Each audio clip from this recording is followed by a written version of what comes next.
साथियों, आप सभी का स्वागत है हमारे सब कुछ जानो चैनल यूट्यूब पर। आप हैं सुभाष सैनी के साथ। ट्रंप डोनाल्ड ट्रंप अमेरिका के राष्ट्रपति हैं। उन्होंने कनाडा पर जो भारी टैरिफ लगाया है 50%।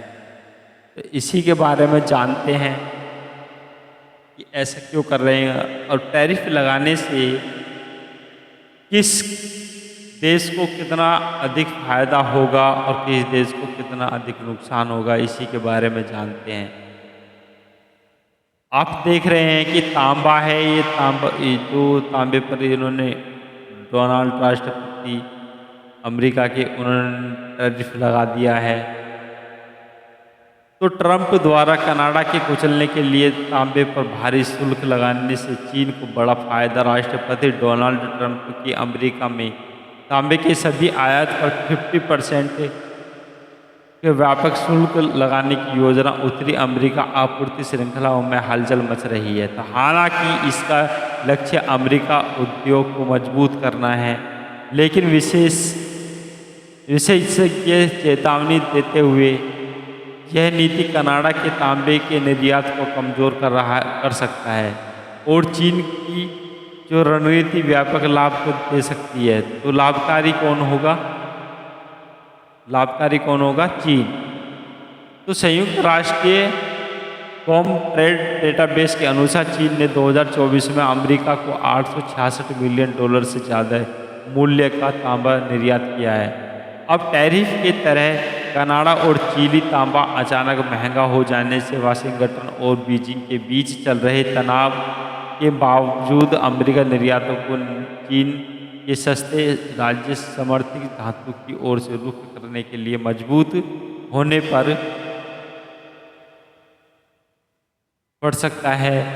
तो सबसे कड़ा झटका सीमा के उत्तर में पड़ेगा। कनाडा अमेरिका का दूसरा सबसे बड़ा आयात तांबा स्रोत है और क्यूबेक इन शिपमेंट का सबसे बड़ा हिस्सा है। बैंक ऑफ मॉन्ट्रियल के वरिष्ठ अर्थशास्त्री रॉबर्ट काउर्सिक ने कहा है कि क्षेत्रीय स्तर पर क्यूबेक अभी भी निशाने पर है।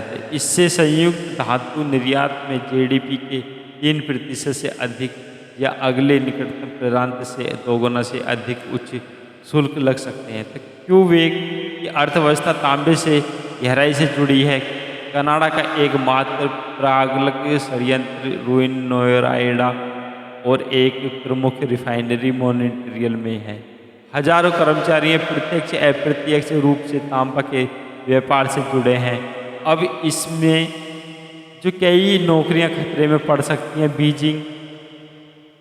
बीजिंग के लिए एक रणनीति जीत तांबा आधुनिक उद्योग के लिए आवश्यक, चाहे वे इलेक्ट्रॉनिक वाहन, बुनियादी ढांचे और या रक्षा उपकरण। आयात में कीमत बढ़ाने से ऐसा नहीं होता और अभी सबसे सस्ते और सबसे सुलभ तांबा चीन से आ रहा है। इसका मतलब है कि अमेरिका निर्माता चीनी आपूर्तिकर्ताओं पर जो अधिक निर्भर हो सकते हैं। तो भले ही प्रशासन टैरिफ को राष्ट्रीय सुरक्षा उपाय के रूप में देखता हो, पहले से ही दुनिया का सबसे बड़ा तांबा रिफाइनरी चीन अफ्रीका से लेकर लैटिन अमेरिका तक वैश्विक तांबे की आपूर्ति को आक्रामक रूप से सुरक्षित कर रहा है। तो यह टैरिफ कनाडा जैसे सहयोगी को पीछे छोड़कर और चीनी उत्पादकों को बड़ा लाभ देकर इस प्रभुत्व को बढ़ा सकता है। तो इस हालात में कनाडा जो चीन से व्यापार कर लेगा और चीन की आर्थिक इकोनॉमी को बढ़ावा मिलेगा और चीन को इतना फायदा होगा कि चीन अपना जो है तांबा अधिक से अधिक बेच सकता है।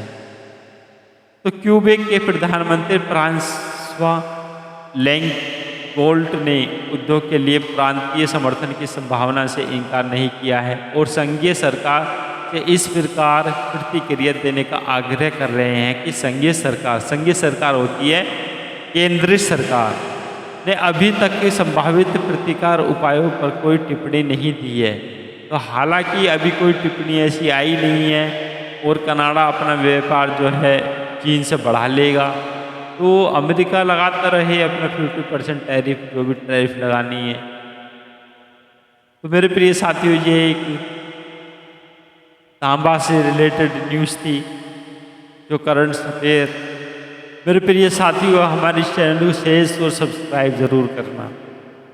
भाई लोगों, आपसे हमारा मोटिवेशन मिलता है, एक आपका सब्सक्राइब हमारे लिए बहुत महत्वपूर्ण होता है। Thank you for all my friends this video, this watching this video.